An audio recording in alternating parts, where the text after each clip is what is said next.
नैनम छिद्यन्ति न शस्त्राणि नैनम दहति न पावका न चैलम क्लदन्ति आपो न शोषति मारुता।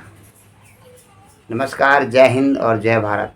मित्रों, जब आत्मा एक अद्वितीय तत्व है, न तो उसको कोई शस्त्र काट सकता है, न तो कोई उसे जला सकता है, न तो कोई उसे सुखा सकता है, फिर ऐसा क्या कारण है, ऐसे कौन सी परिस्थितियाँ आती हैं कि जिसमें एक जीव अपनी स्थिति में नहीं रह पाता, आत्मा की स्थिति में नहीं रह पाता और वह अपने आत्मा की उच्च स्थिति से पतित हो जाता है। मित्रों, इसी को इंगित करती हुई एक छोटी कहानी है कि एक समय की बात है कि मुर्गी अपने बच्चों को लेकर के दाना चुगने के लिए निकली थी। उसके साथ उसके 5-7 बच्चे भी थे, छोटे छोटे बच्चे।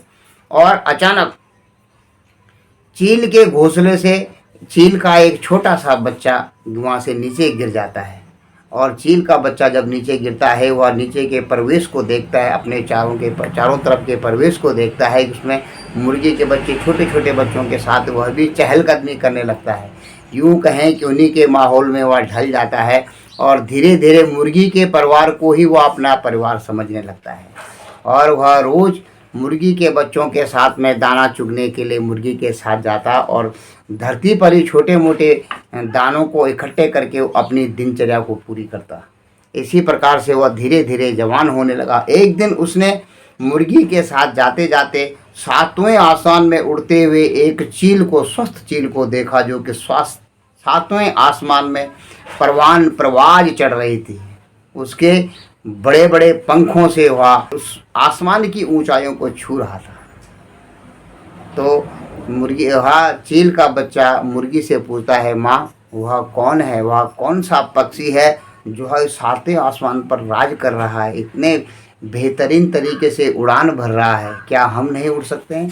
तो मुर्गी उसे डांटते हुए कहती है, चुप हो जा, हमारा जीवन 7वें आसमान में उड़ने के लिए नहीं है। वह तो एक महान पक्षी है, वह हमसे अलग है और वह महान पक्षी ऊंची ऊंची उड़ानें भर सकता है, आप और हम नहीं। इस प्रकार से वह बच्चा फिर दोबारा दाना चुगने में लग जाता है। और इस कहानी से यह तात्पर्य होता है कि जो बच्चा, जिसकी किस्मत और जिसका भाग्य, जिसका सामर्थ्य 7वें आसमान में उड़ने के लिए बना था, परिस्थितिवश अपने आसपास के एनवायरनमेंट के हिसाब से वह बच्चा भी इस दाने को चुगने के लिए मजबूर हो गया और ऐसे लाचार जिंदगी ही गुजार कर अंत में मृत्यु को प्राप्त हो गया। मित्रों, ऐसे ही आप और हम में से भी बहुत से आत्माएं होती हैं जो अपने आत्म स्वरूप को नहीं जान पाती कि उसमें कितनी शक्ति है, कितनी सामर्थ्य है, कितनी कैपेबिलिटी है, उसकी कैपेबिलिटी क्या है, इसको वो नहीं समझ पाती। और अंत में अपने चारों तरफ के माहौल को देखते हुए उसी में से मिल जुल करके बाहर निकलने का प्रयत्न कभी करती नहीं। न तो कोई उसे ऐसा ही गुरु मिलता है जो उसका मार्गदर्शन करे और उसे कहे कि हे बच्चे, तू भी उसी उड़ती हुई चील का एक अंश है और तू भी 7वें आसमान में उड़ने की क्षमता रखता है, सामर्थ्य रखता है, कैपेबिलिटी रखता है, तुझमें वह क्षमता है और तू पैदा भी इसीलिए हुआ था, लेकिन दैववश तुम इस जगह पर आ गए और अपने वास्तविक स्वरूप को तुम भूल गए और तुम इन छोटे छोटे दाना चुगने को ही अपनी ज़िंदगी का यथार्थ, अपने जीवन का लक्ष्य समझ बैठे और यहीं पर तुमने अपना जीवन समाप्त कर दिया। मित्रों, आप और हम में से भी बहुत सी जीवात्माएं ऐसी होती हैं जो कि महान कार्य करने के लिए पैदा होती हैं, लेकिन परिस्थितिवश वे सही मार्गदर्शन से उस स्थिति को प्राप्त नहीं कर पाती और अंत तक अपने जीवन का आयुष्य, अपने जीवन की पूरी दिनचर्या धन के पीछे ही निधन होने तक उसको समाप्त कर देती है, अपने आयुष्य को अंत कर देती है। और ऐसा ही अगर आपके आसपास कोई बच्चा, कोई आत्मा, कोई जीव ऐसा आपके पास दृष्टिगोचर होता है तो ज़रूर उसको उन्नति करने में, उसको उठाने में अपना योगदान दीजिएगा। जय हिंद, जय भारत और जय उत्तराखंड।